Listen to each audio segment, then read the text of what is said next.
Assalamualaikum. This is me Sayyeda Kamal Zahra. Today I am going to discuss about the tips for the parents with autism spectrum disorder. अगर आपका बच्चा autism spectrum disorder के साथ है तो उसमें आप सबसे पहली टिप जिस पे पेरेंट्स को अमल करना चाहिए वो है कि क्वालिटी टाइम स्पेंड करें अपने बच्चे के साथ।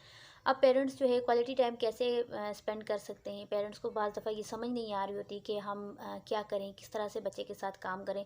तो उसमें सबसे पहली चीज़ ये है कि आप बच्चे को अंडरस्टैंड करें, उसकी नीड्स को अंडरस्टैंड करते हुए आप उसको जो है 1 घंटे के अंदर तकरीबन 40 मिनट्स आप अपने उस ऑटिस्टिक बच्चे के साथ स्पेंड करें। ठीक है, उसमें आपने इन्वॉल्व करना है बच्चे को डिफरेंट एक्टिविटीज़ में, डिफरेंट टास्क्स में।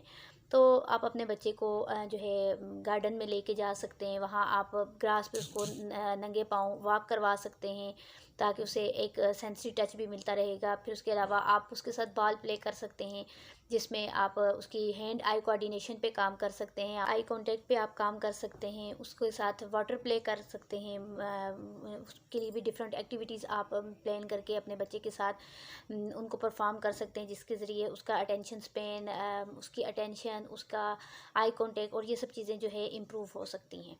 फिर उसके बाद आ जाता है कि आप उसके साथ वाटर प्लेइंग में ही आप उसको बैदिंग सिखा सकते हैं, उसमें आप उसको पोरिंग करवा सकते हैं कि बच्चे को एक पोरिंग का कॉन्सेप्ट आप लर्न करवा सकते हैं। नेक्स्ट आ जाता है कि डेली लिविंग एक्टिविटीज़ जो हैं या डेली लिविंग टास्क हैं, आप बच्चों को उसके अंदर इन्वॉल्व कर सकते हैं। अब डेली लिविंग एक्टिविटीज़ के अंदर हमारे पास आ जाता है, आप बच्चे को हैंड वॉश सिखा सकते हैं, आप उसे फेस वॉश सिखा सकते हैं, ब्रशिंग करवा सकते हैं, बैदिंग सिखा सकते हैं। उसके अलावा खाने का एक जो प्रॉपर तरीक़ाकार होता है, चाहे वो आप उसको टेबल पे बिठा के खिला रहे हैं या आप उसको नीचे कारपेट पे दस्तरखान लगवा के उस तरह से आप खाना खाने का तरीका सिखा सकते हैं।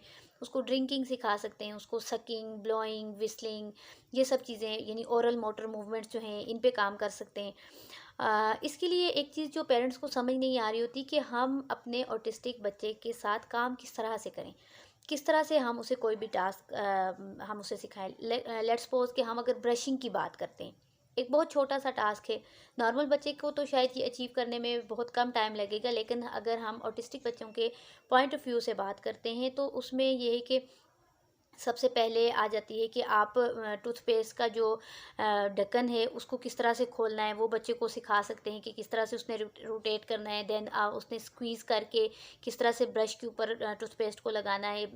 और इसमें भी आप फर्दर प्रॉम्प्टिंग के ज़रिए उस चीज़ को जो है वो फेड करते करते बच्चे को इंडिपेंडेंस की तरफ लेके आएंगे।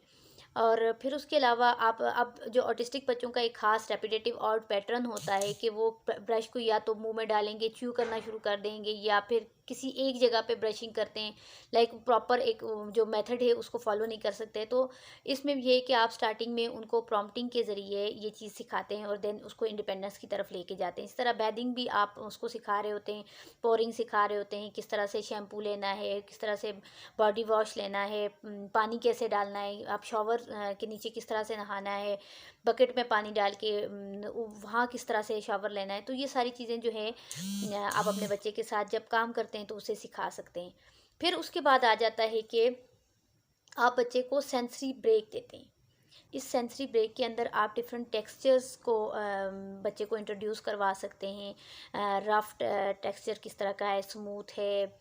फिर इसके अलावा अगर आपके बच्चे का लेवल ऑफ फंक्शनिंग अच्छा है, वो इमिटेट कर सकता है, तो आप उसको इमिटेशन पे कुछ काम करवा सकते हैं। आप स्मेल करवा सकते हैं बच्चे को, टच करवा सकते हैं, डीप ब्रीदिंग करवा सकते हैं और कमांड फॉलोइंग पे काम कर सकते हैं। फिर उसके अलावा ये सब चीज़ें करवाते हुए एक चीज़ आपको अपने माइंड में रखनी होगी कि बच्चे के अंदर रेपिटेटिवनेस है, क्योंकि वो ऑटिस्टिक है, वो कोई भी काम एक ख़ास रेपिटेटिव पैटर्न में ही करना पसंद करेगा। अगर आप उसमें रैंडमाइजेशन करते हैं या किसी भी चीज़ को उस ख़ास पैटर्न से हट के कोई भी उसको काम करवाते हैं तो वहाँ पे बच्चे को मसला होगा। तो आपने ये कोशिश करनी है कि जब भी आप बच्चे के साथ काम कर रहे हैं उसकी रेपिटेटिवनेस को समझते हुए आपने जो है उसमें रैंडमली टास्क को है चेंज करते जाना है। ठीक है। लास्ट वन हमारे पास आता है लेबलिंग। बहुत सारे पेरेंट्स ये कहते हैं कि हमारा बच्चा ये काम भी कर लेता है, ये काम भी कर लेता है, ये काम भी कर लेता है, इसे सब आता है। लेकिन जब आप बच्चे को कोई कमांड देते हैं तो देन बच्चा जो है शायद अपने लॉस्ट फेजेस में होता है, वो अटेंटिव नहीं होता क्योंकि इनके अंदर लेक ऑफ अटेंशन होती है, अटेंशन डेफिशिएंसी होती है। तो उस टाइम पे बच्चा जो है वो कमांड को फॉलो नहीं कर रहा होता। तो इसके लिए जब आपका बच्चा छोटा है, डायग्नोसिस मिल गया है, तो आप उसको प्रोसेस करवाएं ऑन वर्बल इंस्ट्रक्शंस। आप उसे कोई भी काम करवा रहे हैं, कुछ भी सिखा रहे हैं, तो उसमें आपने वर्बल इंस्ट्रक्शंस पे उसको काम करवाना है। लेट्स सपोज आप बच्चे को कहते हैं कि स्विच ऑफ करो, स्विच ऑन करो, तो बच्चा आपकी बात को सुने, देन वो टास्क परफॉर्म करे। आप अपने सामने 3-4 चीज़ें रखते हैं और उसमें आप उसके आपके पास मतलब लेट्स सपोज कार्ड्स हैं, तो 3-4 कार्ड आपने सामने रखे हुए हैं, तो आप बच्चे को पहले दिखाएं, उसके बाद टेबल पे रखें, उसके बाद उसको ऑन कमांड उससे बोलें कि मुझे फ़लाँ चीज़ दे दो। लेट्स सपोज अगर आपके पास बॉल है, एप्पल है, बनाना है, तो आप जो चीज़ बच्चे को बोलते हो, बच्चा आपको वही चीज़ उठा के दे।